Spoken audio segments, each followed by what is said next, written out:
খালগুলোর সীমানা ইতিমধ্যে ডিমার্কেশন হয়ে যাচ্ছে। এই খালগুলোর মালিকানা সরকারের, যে এটা ডিমার্কেশন ইতিমধ্যে সীমানা নির্ধারণ করা হচ্ছে। ওই সীমানার ভিতরে যতই প্রভাবশালী ব্যক্তি থাকুক কিংবা থাকার চেষ্টা করবে, কোনো সুযোগ থাকবে না কারোর জন্য। আমরা যেইখানে খালের যে মালিকানা, যে ডিমার্কেশন করা হবে, অতটুকু খাল আমরা খনন করব, এইখানে কাউকে এনক্রোচ করার কোনো সুযোগ থাকবে না। এবং অর্থের সব হিসাব কিতাব করেই তো আমরা এই কাজটা করতে নেমেছি। আপনারা কি মনে করেছেন আমরা হিসাব কিতাব না করে নেমেছি? সবগুলো বাজেটেড, কস্টেড অ্যান্ড বাজেটেড, হিসাব কিতাব করা হয়েছে, বাজেট করা হয়েছে।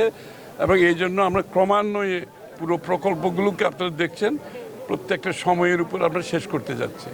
এবং ক্রমান্বয়ে যখন এটা শেষ হতে থাকবে, আপনারা দেখবেন এটার প্রভাব অর্থনীতিতে, মানুষের জীবনযাত্রার মানে, পরিবেশের উপরে, সব কিছু আমরা বাংলাদেশের একটা পরিবর্তিত বাংলাদেশ, রূপান্তরিত বাংলাদেশের যে স্বপ্ন, এগুলো হচ্ছে তার অংশ।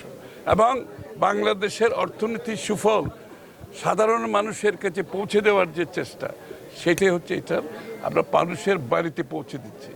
আপনি ফ্যামিলি কার্ড, কেউ কোথাও যেতে হয় নাই, তার বাড়িতে বসে টাকা জমা হয়ে গেছে। এখানে দুর্নীতিকে অ্যাড্রেস করা হয়েছে, আপনার ওয়েস্টেজকে অ্যাড্রেস করা হয়েছে, ডেলিভারির মধ্যে যে লিকেজ থাকে সেগুলোকে অ্যাড্রেস করা হয়েছে। প্রত্যেক কিছুকে অ্যাড্রেস করে স্বচ্ছতার সাথে, এই সরকারের সবচেয়ে বড় চিন্তা হচ্ছে কীভাবে সব প্রকল্প স্বচ্ছতার সাথে আমরা সম্পাদন করতে পারি এবং দুর্নীতিরকে বাইরে রেখে সম্পূর্ণভাবে। এটাই হচ্ছে বড় কথা। একটা খারাপ সময়ের মধ্যে দিয়ে আমরা যাচ্ছি। অর্থনৈতিকভাবে দেশ খুব খারাপ অবস্থায় আছে, আপনারা জানেন। এর মধ্যে আবার যুদ্ধ লেগেছে, এর মধ্যে এনার্জি ক্রাইসিস হয়েছে।